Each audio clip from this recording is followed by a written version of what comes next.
come on, man. All right. MoneyPot about to start. No, I'm coming, man. Yeah, grab your notepad, man, for real. All right, dog, fuck it, man. Come on. Yeah, man, they be spitting shit, man. True.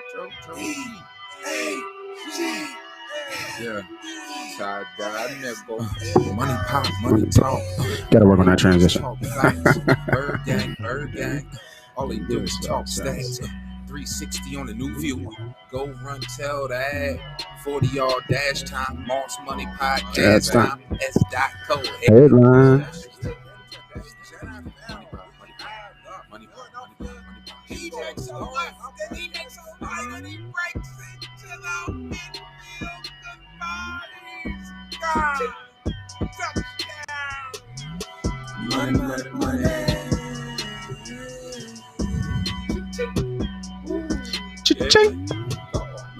God. As many times I heard this song, that's the first time I heard that, John. God. That is funny. All right, here we go. Yeah, right. We should probably break down the some of them props too on each game. Yeah. My wife was telling me a little bit earlier that when you do this, that's the life force. You feel that thing heating up. Yeah, that's the life force. Mm-hmm. Bringing it up. Yeah. Yes, I sir. like that. Yeah, and we are live. Thank you for coming on early morning. Sorry about that. A little bit of a technical difficulty, man. Got to get some new wireless out here, man. But I want to thank everybody for joining. This is, I don't know, what episode 18, episode 19, 2021, finishing up the wild card playoffs run. Yesterday, we had a very profitable, successful day. So if you was on the show, you listened to it on Friday, then you saw that we had some good hitters, and then we're tying that back in. We're going to recap yesterday's plays. We're going to talk about plays today, and then we're going to give you some gems and some nice little nuances that we're seeing. Some of the lines are moving, shifting. If you have any teasers or parlays, maybe, especially with B.Diddy, he loves to get into a position where you can hedge, where you can guarantee your money. So we're going to talk about a little bit of things like that. Not going to be a full hour show like normal. I would say like at least a half an hour or so. So if you're on early, make sure you hit that like button, leave a comment, man. Let us know that you're here. If you have any questions throughout the show on plays that you're looking at, things that you want to get into, just let us know, put it in the chat, and we'll talk about it, man. What's up, B.Diddy, man? Good morning. Good morning, brother. How's everything, man? I'm happy to be here. And, good, man. We running right back. Our Sunday special's been smoking. So hooping. Yeah, I'm a dog hooping, and I need to get this out to everybody who's watching right now, just to let you know, we have been hooping on Sundays. Like Maxey coming out yesterday, dropped 39 on him. How about that? Good for that young man. Yeah. I think it was the second highest since AI, dropped 40. That's actually his career high between collegiate and obviously pros too. I think his highest was 26. We coming out here dropping, it's just two of us. We undermanned, but we coming here dropping out 39. Let's give it to him, B.Diddy. For sure. Let's recap yesterday. All right. So tell me about yesterday. Yeah, let's talk about yesterday. All right. So we were definitely on the Bills. Obviously. We had the Bills all over in teasers. Mm-hmm. So the Bills teaser hit beautifully. All of us had 3-team teasers with the Bills, and we were getting the Bills plus the number. Mm-hmm. So even if that was one point where the Bills could have lost that game, if they didn't score, we would have still been good through the number. We had them at plus 3.5, so that was good. Yeah. Rams, a lot of us stayed off the game. The homie Steve-O was looking at this game. Obviously he was going with the guy with Russ, but unfortunately that did not hit. Me and you decided to stay away from this game, and then we had talked about that if any play and it would have hit, it would have been the money line Rams. But then we also liked the under, that which looked like it got smoked. I actually hit the under on the tease. I put him in a late tease. You what, 55? It was under 55.5, and I put him in a late 3-team teaser and 2 basketball plays. I think it was I had caught the line early enough for the Denver Sixers game, so I had the under 55.5. I had Denver, and I had Virginia. Talk about this bet. I had a 2-team parlay when I saw the Nuggets talk. Mm-hmm. I brought 2 points. It was so bad. I put Tampa at -8, and I got the Denver Nuggets at -12. 2 pushes on the same teaser How leg. about that? Terrible. It was so ugly. Hey, better than a loss. That's all Yeah, you can better say. than a loss. A push is a win, baby. Yeah, baby. So, and then to finish it off, we were all on Tampa. Once again, we had them in teasers across the board everywhere. Tampa and the Washington football team. Washington gave some fight yesterday. Sure did. And they lost 31-23. So on the day, out of all our teaser legs and everything that we talked about, we are in the green coming into today. No losses. Once again, we take no losses. Yeah, man. Unfortunately, Steve-O had the loss on the Rams game, but just for this show, between me and you, we had no losses coming in today. Yeah. All right, let's get right into it, man. So first game of the day, the 1 o'clock game, we got Baltimore Ravens versus Tennessee. That line is now. Oh, actually, hold up. I'm looking at the wrong line. I don't want to give you guys a wrong line. I want to go with the line that I see on Fan. So make sure I use FanDuel Sportsbook. It's counting what sportsbook you use, but the line is. But I think this is universal across. The line is now -3.5. Total is 54. And I'll go right out the gate, man. I talked about this Friday, and I'll talk about it again. I have Tennessee in both my teaser legs. Yeah. And I have Tennessee the over in my teaser leg as well. So this is a huge game for me. Like I said before on Friday, I don't see how Tennessee. To me, Tennessee's going to get their points. They've been a juggernaut all year. I don't understand. I don't see how Tennessee just, it can happen, but pretty much shit the bed in this spot and then just drop a goose egg. So I like Tennessee here. I like Tennessee to win the game outright. And I've said that before.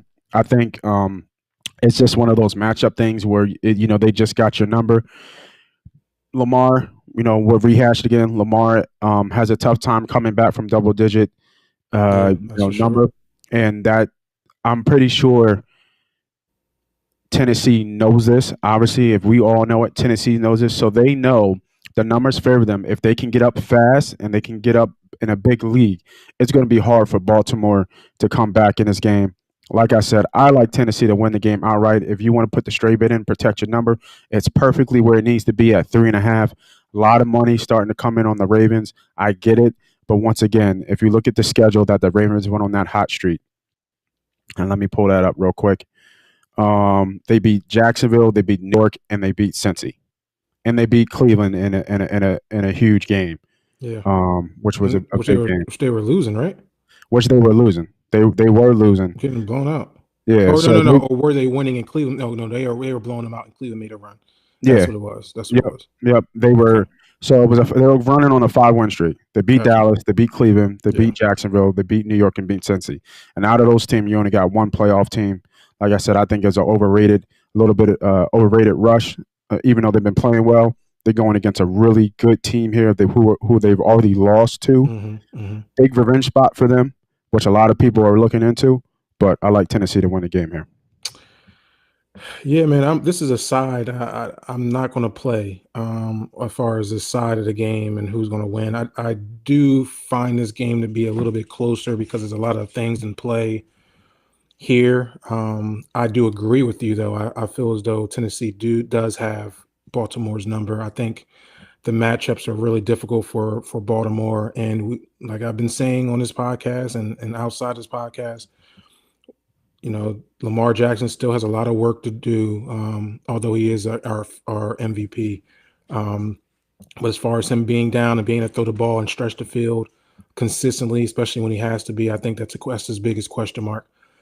Why I'm not touching this game as far as his side-wise is because Baltimore should be ready to play this game, man. This is a revenge game. It's a revenge factor. They got their running back now. J.K. Dobbins has been, full speed ahead. Yeah, defense should be really excited to play and know what they need to do. They got to stop Derrick Henry.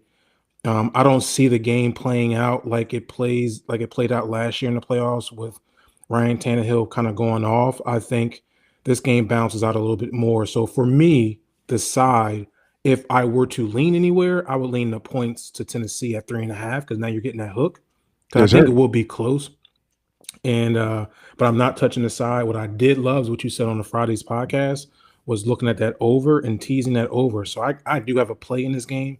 I have a 3-team teaser where I got the over 44 There you go. in this game. Because I think there will be scores. I believe both teams will be in the 20s.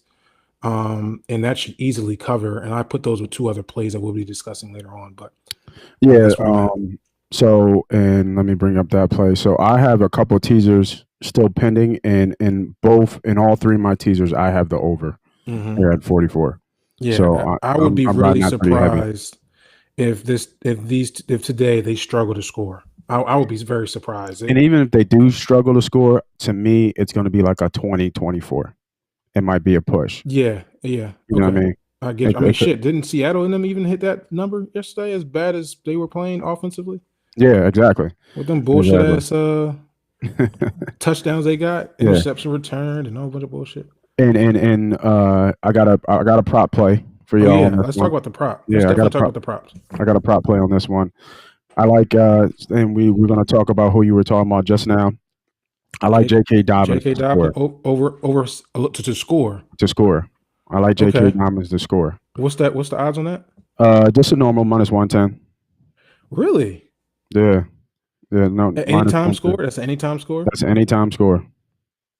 Okay. So if you want to put that in a parlay, you can, but I like it straight. I like it -110. Okay. There's a couple of things. That's your only props you're looking at? Yeah, that's the only prop I'm looking at. I was thinking about Lamar over his rushing total. But just going back to some of the games that they played, I think this has to be a Dobbins game for Baltimore to win. Okay. Dobbins has to have an impact on this game because we've already seen Lamar have impacts on this Tennessee game, and it's not enough. It's got to be somebody else. It's somebody else has got to step up. He's the hot hand. I think he's scored a touchdown in the last like 5 or 6 games. Okay. So they're going to give him the ball. Mark Ingram is a non-factor at this point. Gus Edwards is just a kind of guy that comes in just to relieve Dobbins. Dobbins is going to be the guy. They're going to ride Dobbins, in my opinion. Okay. So I like Dobbins. Now that Tennessee's a brutal defense. No, their defense is brutal. So what do you mean brutal? You mean bad? Like bad, yeah. Or bad. Good, or good and bad. Yeah, no, just bad. Okay. They're bad. They give up points. Points. That's where I wanted to kind of jump on you with the J.K. Dobbins. I'm actually looking at the 66.5 total, and it looks like the line, the juice is saying is pushed to the under 66, but I actually like the over 66.5. I think I might put a half a unit on J.K. Dobbins to go over 66.5 yards rushing. I don't think Tennessee jumps out big here to knock out the run game for Baltimore. And even if they do, I think Jim Harbaugh already has gotten a lesson learned that he just can't go back and drop back Lamar Jackson like he would any other standard quarterback. So I think he will continue to run the ball. I think they're going to need to win this game. Yeah, I'm seeing the game coming out, and I feel like I don't see this game being Tennessee up 20 or 17-3. I don't see that. I don't see that today. So I don't see them having to force Lamar Jackson to throw the ball. I see this game still compete, and even if it got that way, it will be early enough where Baltimore will consistently stay to their strength, which is running the football. Right. So that's why I'm looking at J.K. Dobbins over 66.5. I do like that play. I'm also looking at Justin Tucker's field goal kicking over 7.5. I like that too. That. I think the last time they played, he had three field goals, and that was the last time they played this year. So I like that too. I hit yesterday on Jason Myers' field goal props, which was really short. It was like 6.5, and that went through the window by the third quarter. So I was happy about that. That's a play. Those are 2 props I'm looking for in this game. I'm also just looking at Derrick Henry right now, over 118 yards rushing. I mean, this dude is on fire. Yeah, I saw that 120. It must have dropped. Yeah, how can I not respect that and put some money on that? That's almost been automatic every time. I'm going to go over 50. I'm going to go over 118 here, and put a half a unit on that. I just feel like, he ain't let me down when it was probably the hardest yards he had to get was last week. Yeah. Him to have to get over 207 yards, and he got that shit like it was nothing. Yeah. So those are my three prop bips I'm looking at as far as this game. Cool. All right, next game. Chicago and New Orleans. New Orleans now favored 10.5. Total on this game is now 48.5. I was re-looking at this game today, prepping for the show. Shout out to Matt Nagy for jumping on the show last night. How about Matt Nagy? Shout out to Matt Nagy talking about his team's going to get smoked. Yeah, that was funny. That was funny.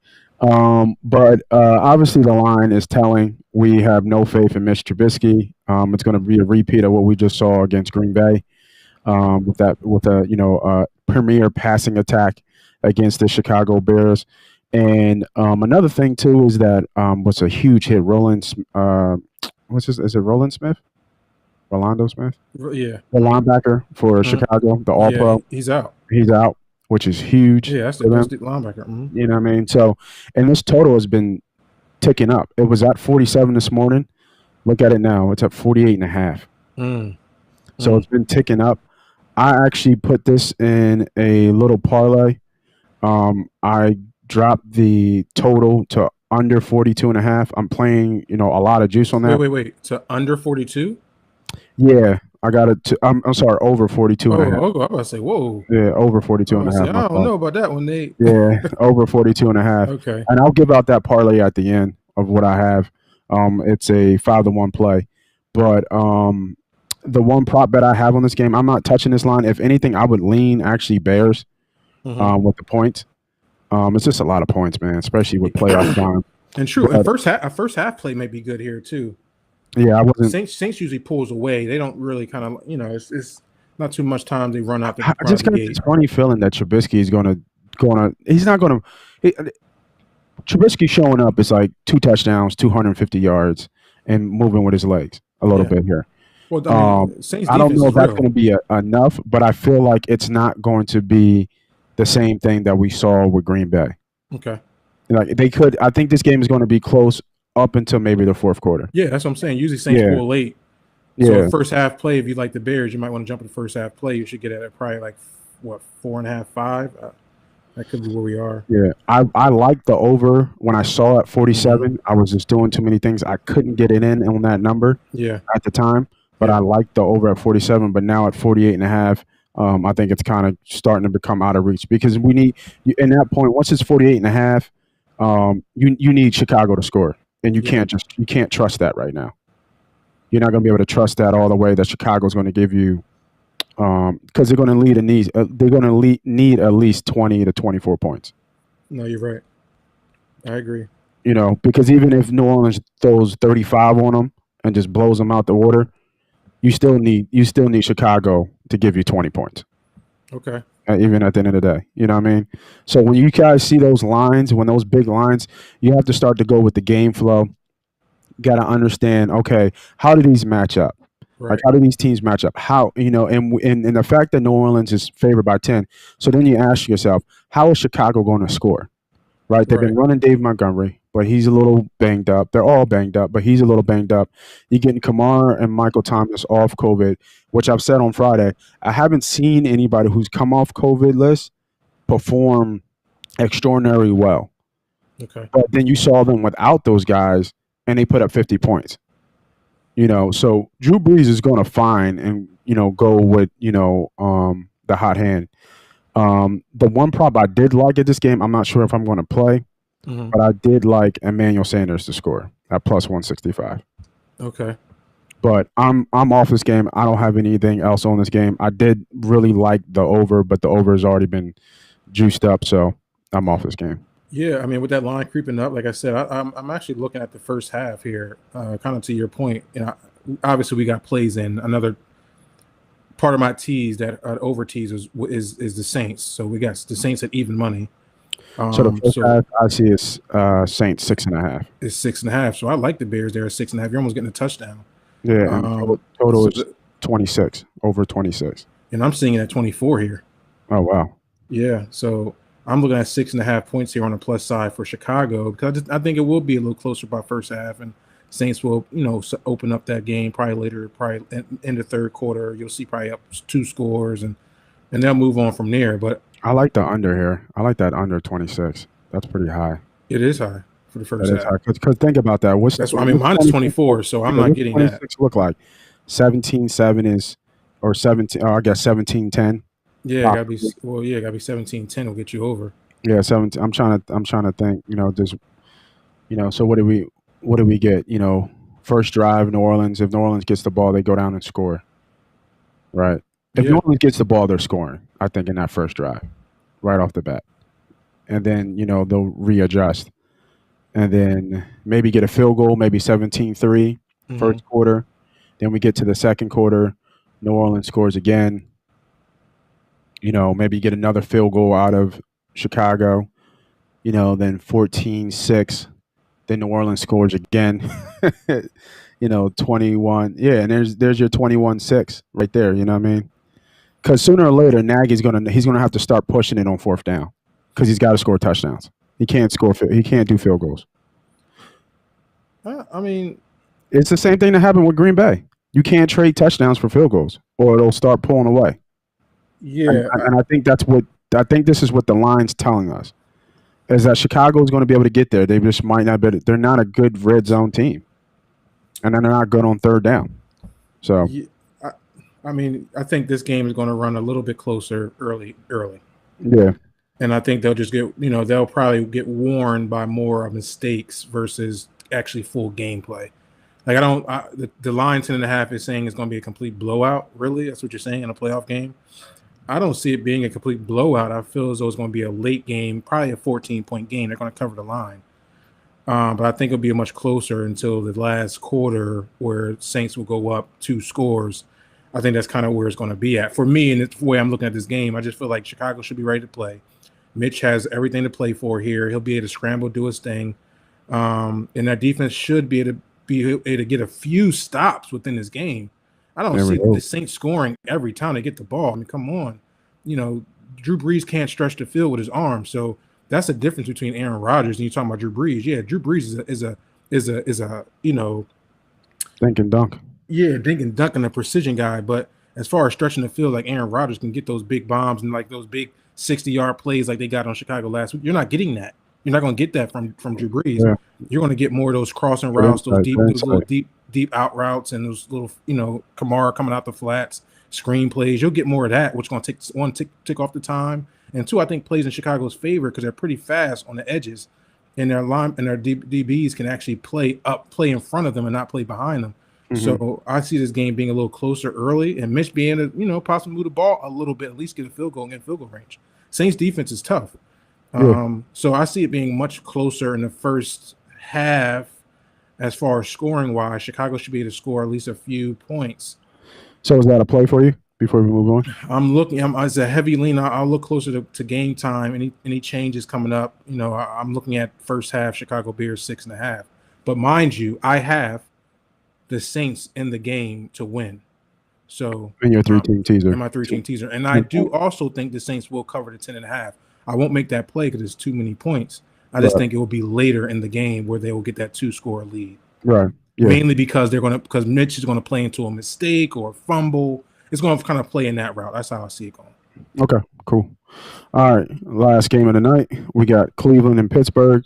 Yeah. That line is now 5.5. Pittsburgh. Mm-hmm. Total is, come on, baby. Total is 47.5. Now, this line was at 6.5 earlier, late yesterday. Now it's at 5.5. You got some money coming in on the dog, on Cleveland. So I think it was good for Tomlin to rest these guys.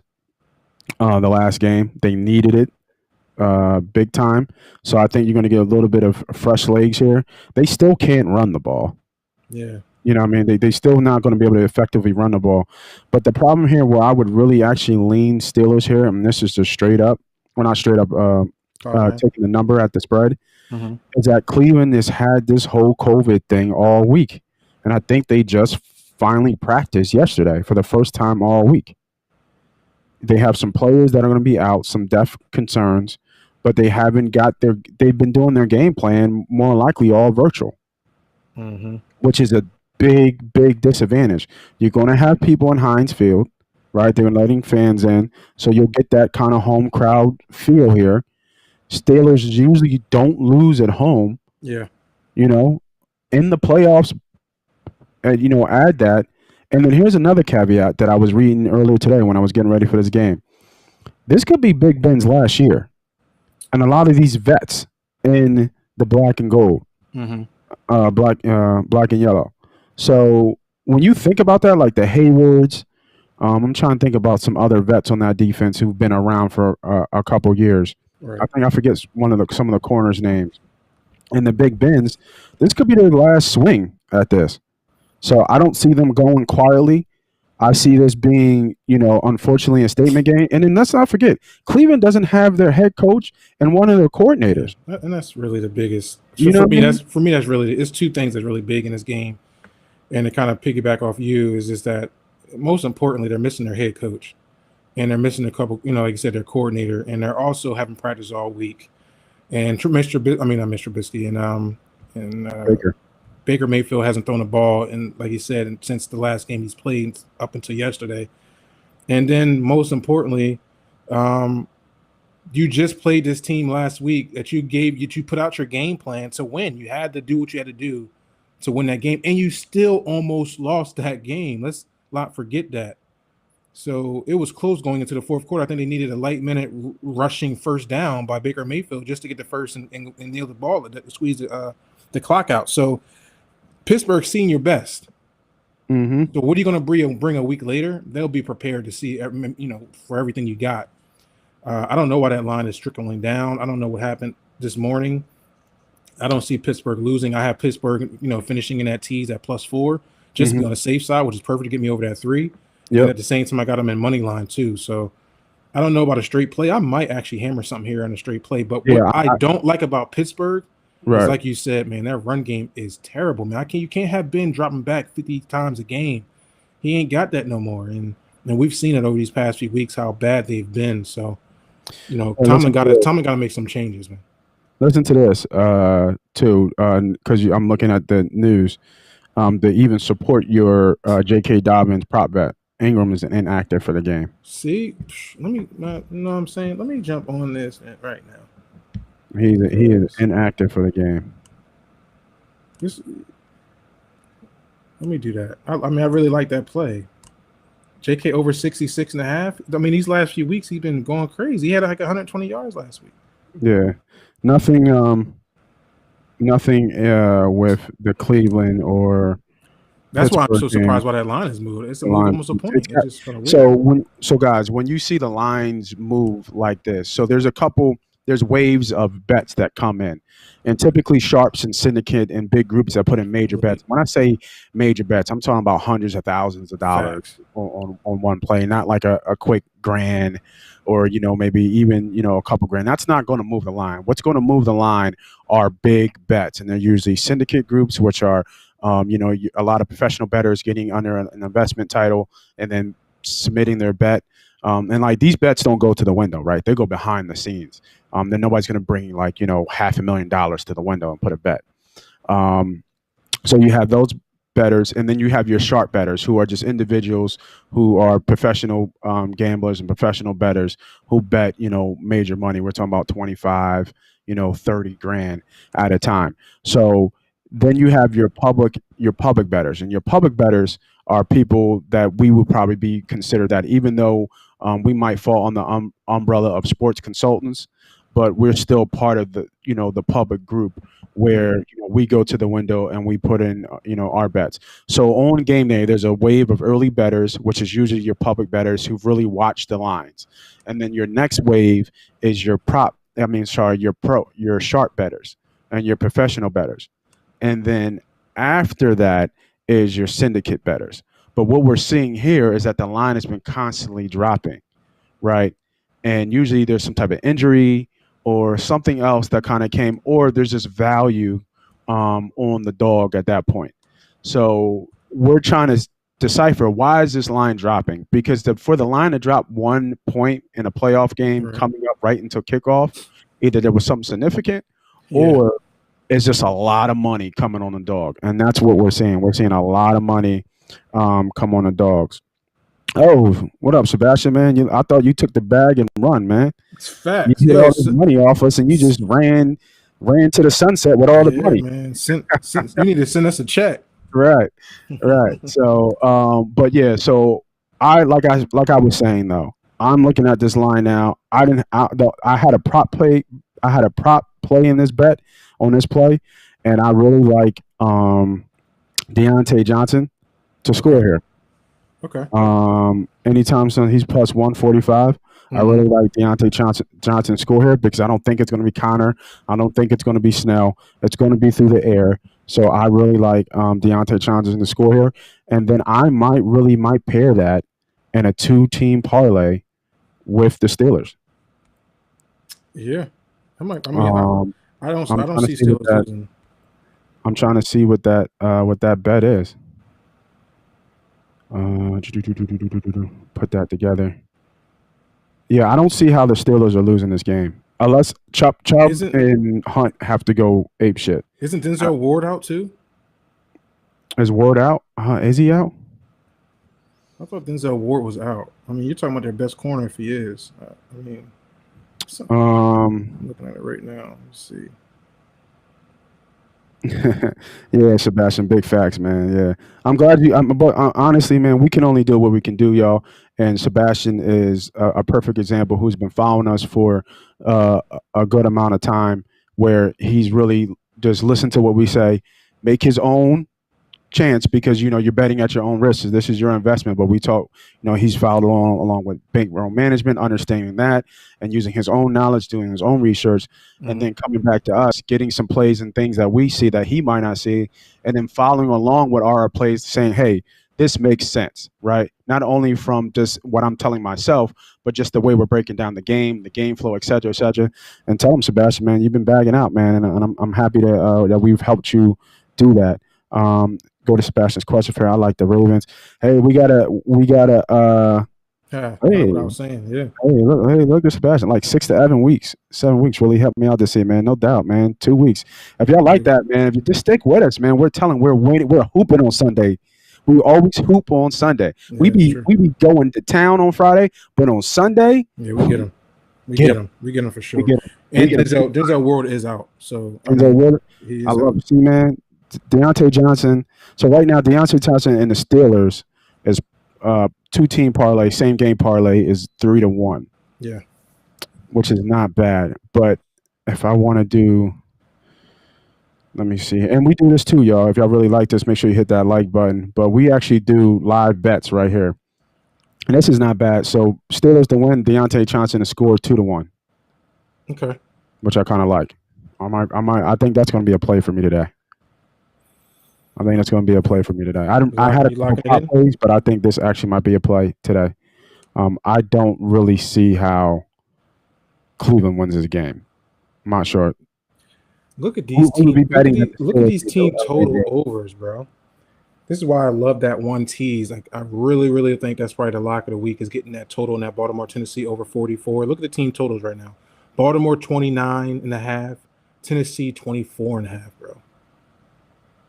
Yeah, man.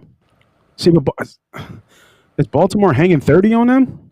I don't know. In the playoffs? Yeah, I don't know. I don't think they're going to hang 30. I don't think they're hanging 30. If they do, it's going to be real close to that number. It's going to be close. Maybe 24, 27. The Saints can hang 30, though. Oh, yeah. Yeah. Their line is 30.5. That might be a play, their team total. Yeah. And I'm not touching that Pittsburgh, Cleveland. So Sebastian said, I like the Ravens to win today and get their revenge. Hey, man, we're going head-to-head, man. I'm a big. He is. I'm a big. He is, Sebastian. I'm off this game. I think it goes either way. I like Tennessee to win outright. But I did lean Sebastian plus 3.5 though for the Tennessee side. I think the half is kind of hooking me here because Baltimore's not going to blow these guys out regardless. So that hook is if you are going to take Baltimore, then buy the hook and get it down to at least 3 or under 3. To just be on the safe side. But like Nate says, he's on Tennessee. Yeah, I'm leaning Tennessee with the points, but I'm not making a play on this game. But and Sebastian, excuse me, Sebastian. Just and the way I broke this game down, just to go back before we head on to finish off with Ohio State and Bama. If you say that the defense is back, right? On that 5-game win streak, look who they played: Dallas, Cleveland, Jacksonville, New York, and Cincy. Yeah. That's why their defense is back. Yeah. Right? That's exactly why their defense is back, because look at those teams. So if you like the Ravens, be my guest. You know, it's your investment. It's your call, your money. But from us watching the show, I would definitely – you would need to either bet the money line. I'm not betting 3.5. I would the half. Get it by a point. If you're going to buy it, buy the point. I think Tennessee wins the game outright. So I'm on Tennessee heavy. We have them in teasers. We have a prop bet for that. Remember, DK Robbins over rushing, and I have DK Robbins to score. Mark Ingram is a late scratch and active here as well. So I think those plays are really in line today. But we're head to head on that one, and we love teasing down the total in here.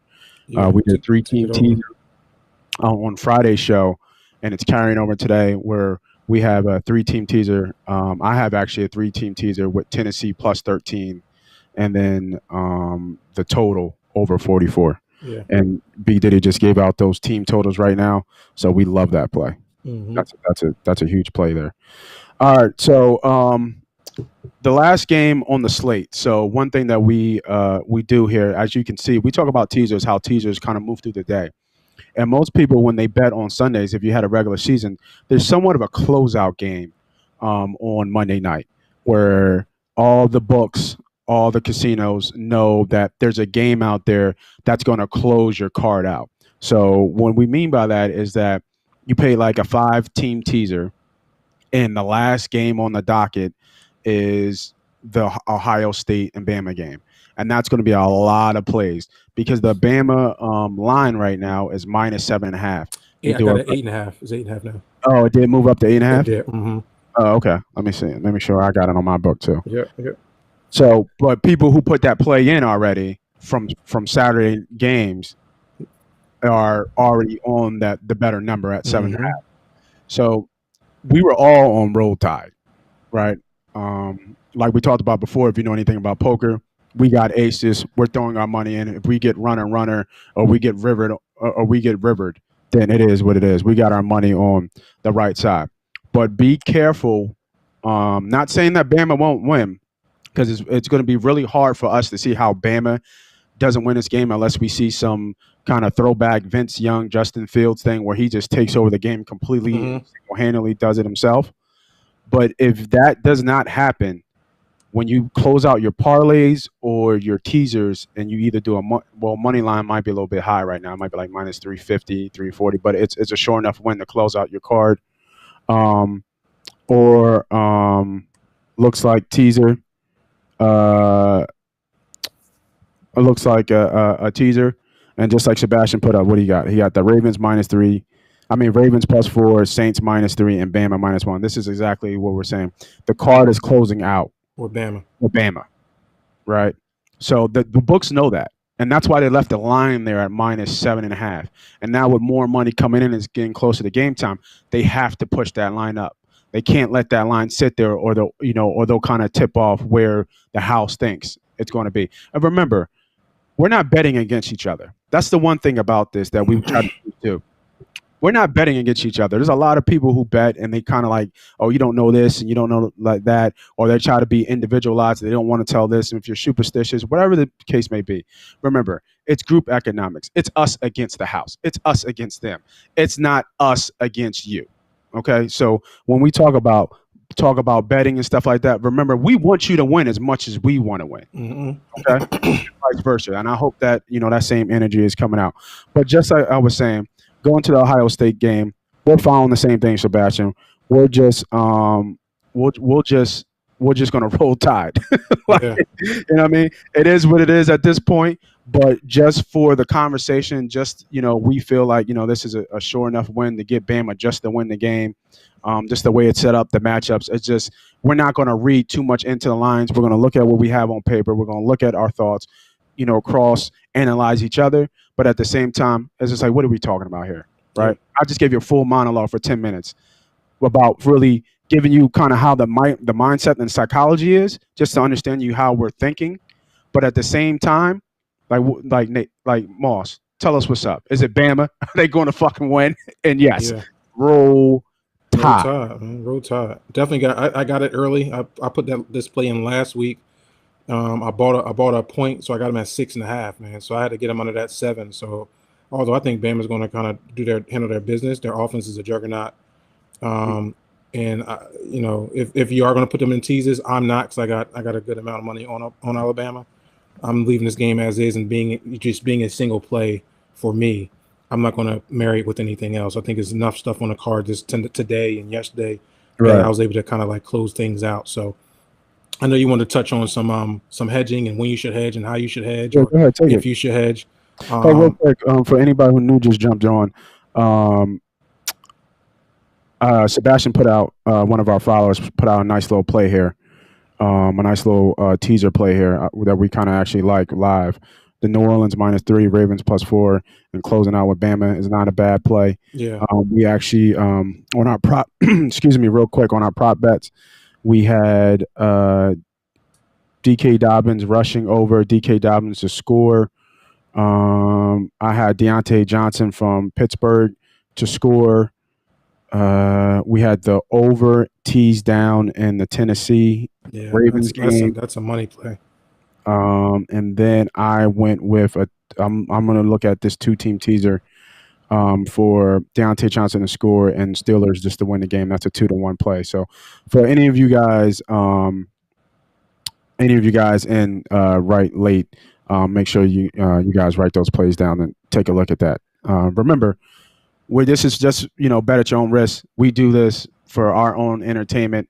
So make sure you do your own research. And go ahead, B.Diddy, close us off with talking about hedging real quick. Yeah, just a few. I know there's a couple times where guys let their cards just run out, and then sometimes they're disappointed. They're always like, oh, it was just one team. But if there's ever a situation, which happens a lot, that you have 5-team teamers or 10-team parlay or anything that you have multiple plays that's giving you good plus money, and it comes down to that last game that night, guys, sometimes you might have to protect your investment, right? At least protect what you put out, right? So if I put $100 down on a 5-team parlay and it's paying 12-1 and I'm getting up to $1,200 on this play and there's one team left and it's that last team on that card, I'm going to hedge the $1,200. I'm going to at least hedge sync on the other side of that last game that I've chosen. I'm going to pick the other team to balance out. At least I'm coming out a winner, period. Right. So for me, and I know me and Moss had a conversation last week about it, is like, you want to come out a winner sometimes. Sometimes that other team will close and lose, and then you're losing money here. So you never want to lose money. You want to make sure that you're actually coming on a positive end. And so you hedge by betting the other team, get however much money you want to put on it. So at least if I'm going to win 12, either I'm going to win 9 or 3. You want to win something. However, how much you're going to hedge, you want to be able to win something on both ends. And that's only when you have the opportunity that happens in your bets. And it does happen more often than not. So, Nate, I don't know if you want to add to that or if I explained that well enough. No, you did. You did that well. Looks like my my other camera view died on me, so I had to switch it up. And even at that, like there's conversations. Like my buddy hit me up all the time. Like, yo, I got one more game left. How can I hedge this? It's like really a big conversation. It's like, all right, well, if it's plus this or plus that, you should be able to get this and pull this back. And it's like, all right, cool, we good. It's just a conversation. You want to make sure you're coming out of winning, coming out in that positive, and that's the way you do it. Yeah. Any game can go the opposite way, and the worst thing you can do is be looking at counting your chips, and you're like, oh, this game's going to win. They're going to win. I'm going to let it ride. Oh, you let it ride, all right. That's what Vegas is hoping you're going to do, because they're going to smack you right in the head, and something crazy going to happen. And that's just how the game is. That's how sports is, man. Yeah, man. I mean, the house. This is built for the house to win. For sure, it's all built for the house to win. We just are giving you the gems. We're giving you the keys to understand how to get on the better side of that number. Yeah. We're not always going to win, but I tell you what, When we look back, and you can even go back to the different episodes of how hot we've been for weeks and weeks at a time, and I think even Sebastian can co-sign that. Back almost 8 weeks that we just been on fire. I mean, we're hitting over 60-something%. So we're making money. We're definitely making money. Yep. So I want to thank everybody for joining us. Thank everybody for joining us this morning. Make sure if you miss any of the show, you can just go back and just replay it, hit the subscribe, hit the like button, and man, good luck, and hope you guys win some money. Moss money. Appreciate it, man. Happy hunting. B.Diddy. We out.